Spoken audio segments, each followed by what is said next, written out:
Hello, my friends. Thank you for joining me for another Friday Reads on today, October the 7th.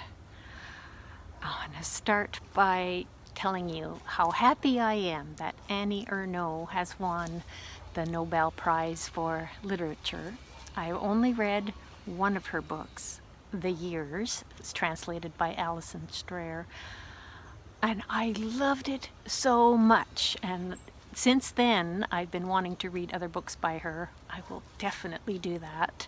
The book, The Years, is like a combination memoir and a look at society in general.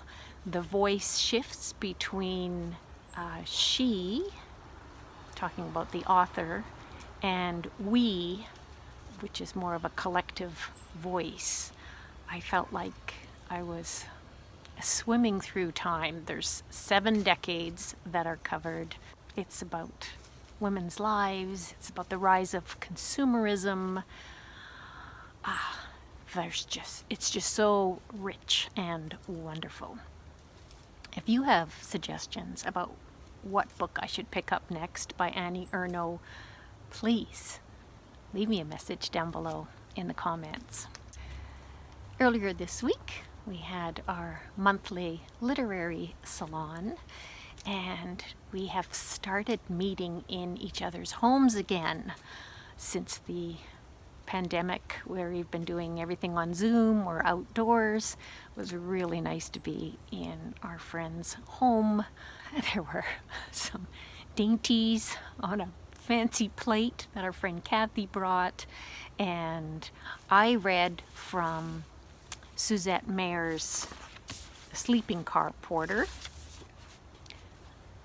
a longer section from the section that I read to you last week in Friday Reads, and it made the people there all want to read this book, which everybody should, because it's great and it's shortlisted for the Giller Prize right now.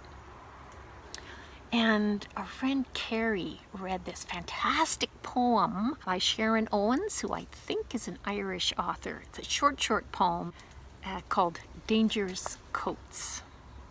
And it goes like this.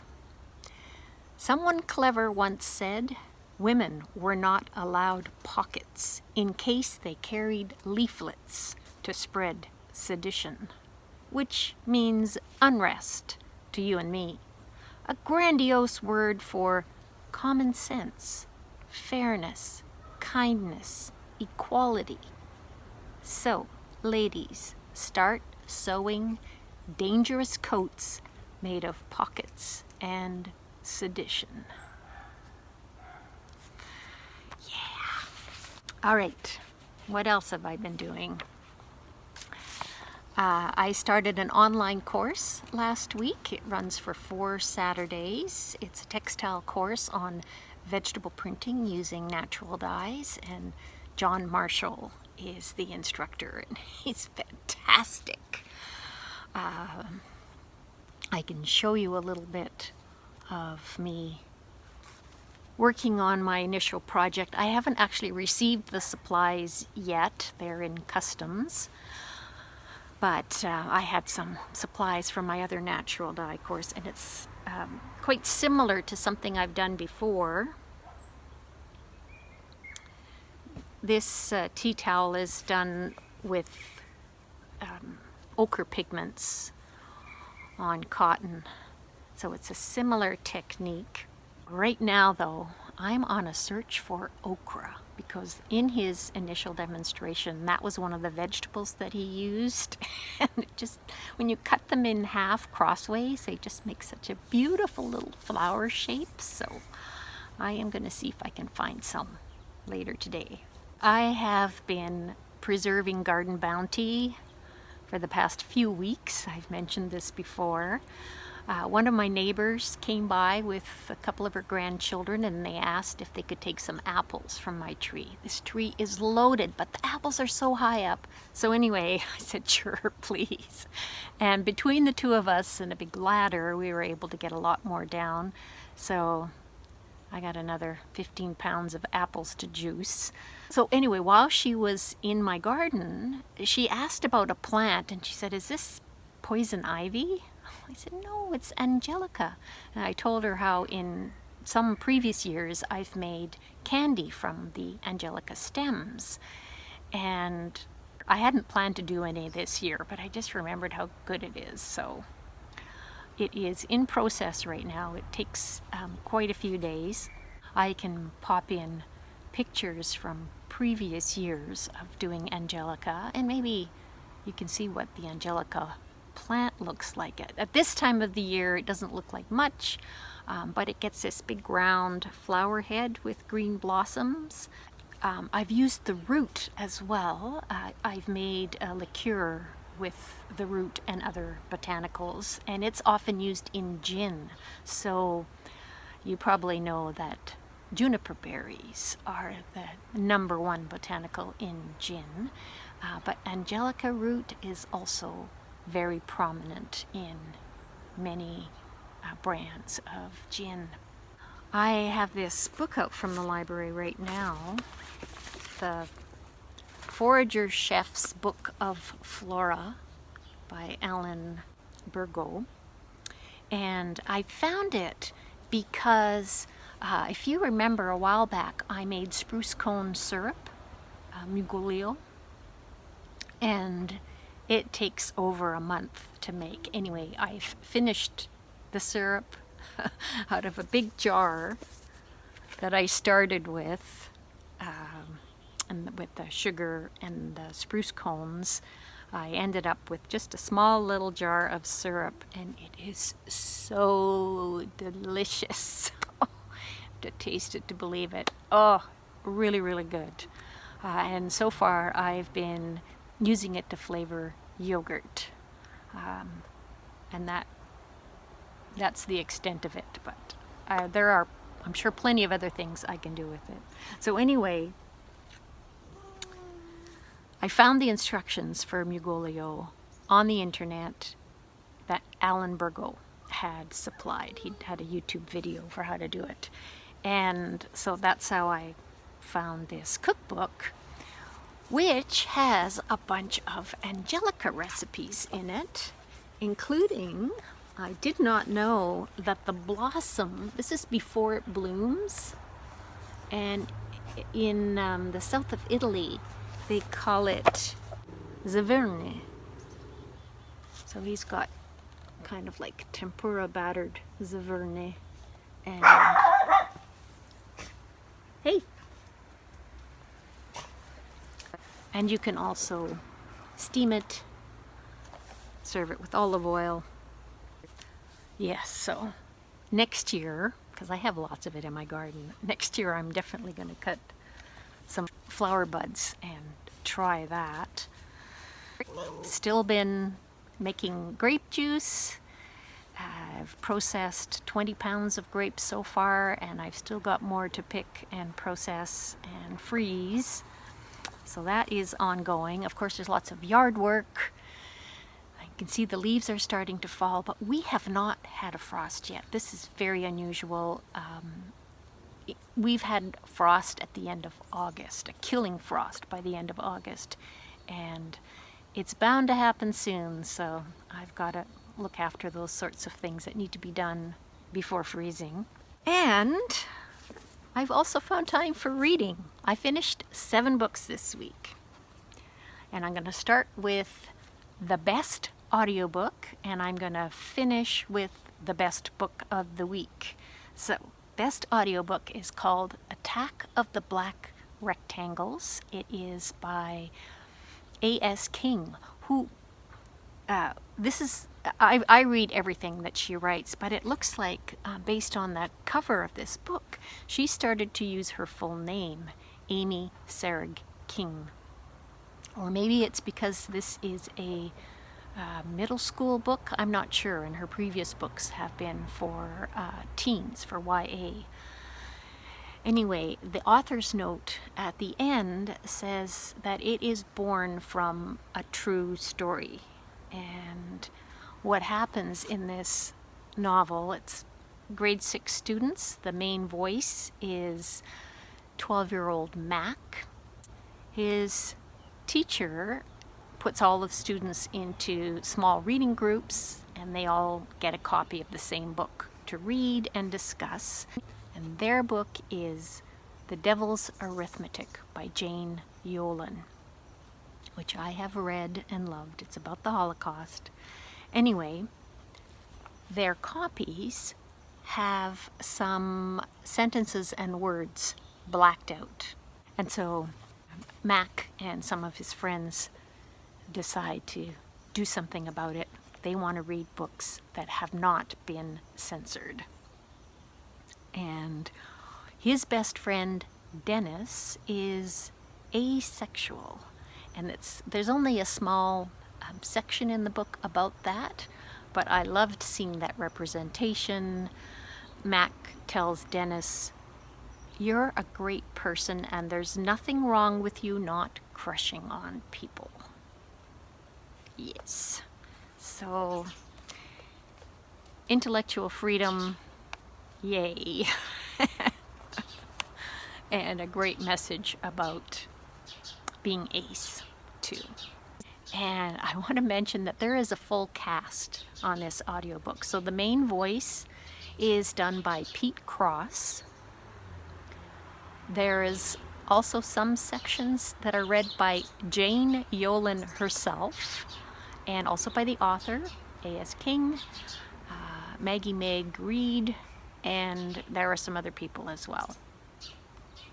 So, an excellent audiobook production. The next audiobook I want to tell you about is science fiction blended with locked room mystery. It is set on a starship, a Generation starship, and there are 6 crew members, and all of the rest of the people are in deep sleep until they reach their destination. So these crew members every single one of them have been murdered. It's a gory murder scene, and they're reborn as clones, and they have to figure out who did all the killing, how did this happen, and then there's a whole bunch of backstory that we learn about these people, who the reasons that they agreed to go and pilot or crew this spaceship had to do with their past actions. So lots of really interesting things about the ethics and cloning, and there's also no romance content at all. So for those of you ace readers who are looking for that, and science fiction and mystery sounds good to you, check out 6 Wakes. It is read by the author, Mur Lafferty, and she's also a podcaster, so she knows how to perform. It's excellent. I also listened to Thinking 101, How to Reason Better to Live Better, and it is by a Yale psychologist and professor. Her name is Woo-Kyoung Ahn. She grew up in South Korea and then finished her graduate studies in the US. The audiobook is read by Lessa Lamb, and like it says in the title, it's all about thinking and knowing more about things like loss aversion and negativity bias and confirmation bias. There's lots of really great examples, like free trial memberships, for example. You buy a new Apple iPhone and you get a free month trial for Apple TV. And then once you have it, it's hard to give it up. And so those kinds of reasons are explained, and I love this kind of these kinds of books about how our brains work. Other books that it reminded me of are Daniel Kahneman's Thinking Fast and Slow, and I read Steven Pinker's Rationality, and a kid's book called This Is Your Brain on Stereotypes by Tanya Lloyd. I will put those titles down below. They all kind of fit in the same category, and it's complex and good to be reminded of these things, so that's why I read more than one book on this topic. Now we're going to the print books. This is a memoir by Laura Kate Dale.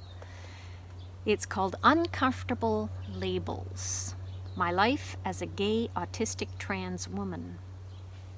She lives in England, and I learned from this book that there's more of an overlap between being autistic and being trans than you would expect, just from the numbers of people in each group in the general population. Just kind of interesting. Some of the things that stick out for me from reading this short little memoir, it's not very long, under 200 pages, are that she had heard horror stories about the National Health Service refusing treatment to trans patients if they didn't present in an exaggerated sort of caricature of their target gender. And she talks about the difficulties for someone with autism to, for example, wear makeup and feeling always like there's something on her face and preferring not to. And for most women, that's not a problem. But if she wants to make a strong impression as being presenting female, that's the kind of thing she has to cope with. Some kind of sparrow action happening nearby here.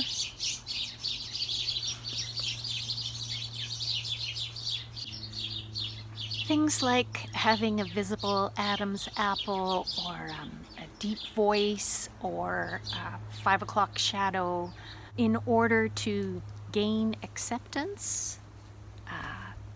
It's hard to disguise those things, that there's a strong pressure to pass as a cisgender woman. But most trans women, like she says, don't look like Laverne Cox or Caitlyn Jenner. And that makes them vulnerable when they're out in society, vulnerable to assault, verbal and physical. She brings paperwork with her everywhere to prove her identity. Gender change paperwork, passport, because she has had her credit card and bank card refused by service people because the name on the card is female and Laura might be read as male. Those kinds of struggles are presented in a clear yet very emotionally affecting way. So I was thankful that this book exists. I also read a couple of Canadian picture books. This one is a biography by Kathy Stinson, the girl who loved giraffes and became the world's first giraffologist. And the pictures in here are by François Thisdale. So it is a biography of Anne Innes Dagg, and in the 1950s, when she was in her early 20s, she went to Africa to study giraffes. Anne became a world expert, but she was told from the time she was young that Girls aren't allowed to do such things. And even when she wrote to find a place to stay in Africa, she was refused until she switched to using her initials when she was asking for a place to stay. And someone agreed. One thing I learned is that these things that look like horns on a giraffe, they're called ossicones. Anyway, yes, she grew up to write many books about giraffes and become an expert. Could not find work at a university. She also did a lot of campaigning for women's rights. Bill Richardson, who wrote The Bachelor Brothers Bed and Breakfast, wrote this children's book called Hare B&B. The illustrations are by Bill Pechet, and it is adorable, totally adorable. Very detailed illustrations, and a central character is Harriet, the older sister, who has septuplet little siblings, and she looks after them. She's reading a book called Hare E. Potter, and it's those kinds of details that make this book extra delightful. But a coyote comes to the door and plays a trick on their parents, so then they're orphans, and there's a police officer who's a goose. You see their badge says they, them pronouns on it. I love it that it was a goose, and if you know how bossy Canada geese are, it's very appropriate. Anyway, Coyote gets comeuppance, a fun book for readers of all ages. And last up, best book of the week. This was a buddy read with Gemma, Gemma Books, Our Wives Under the Sea by Julia Armfield. Wow! This just blew me away. The writing is so evocative. It's a story of a married couple, a lesbian couple. Leah is an ocean scientist, and her wife Miri is a technical writer, and the chapters alternate between their two voices. What's happened is Leah went away for what was supposed to be a 2-week trip under the ocean in a submersible craft, and didn't come home till 6 weeks later. And when she comes home, she is very different. The whole thing is so unsettling and so well done. So it's got this light horror, touch of fantasy, but also the characters so well drawn and believable about day-to-day interactions between a married couple, and grief, their relationships with their parents, with friends, and how much we reveal to our friends about what we're going through. Oh, what happens to us after we die. In addition to reading it, I also listened to the audiobook. They are both really, really good, and I highly, highly recommend it. Well, happy Thanksgiving to those of you who are Canadian. Thank you so much for watching. I will have a little clip at the end about me preparing the Angelica stems. This little girl, Joni, is crying because she needs some attention. So you can say hi to her too. Thanks again for watching. Bye for now.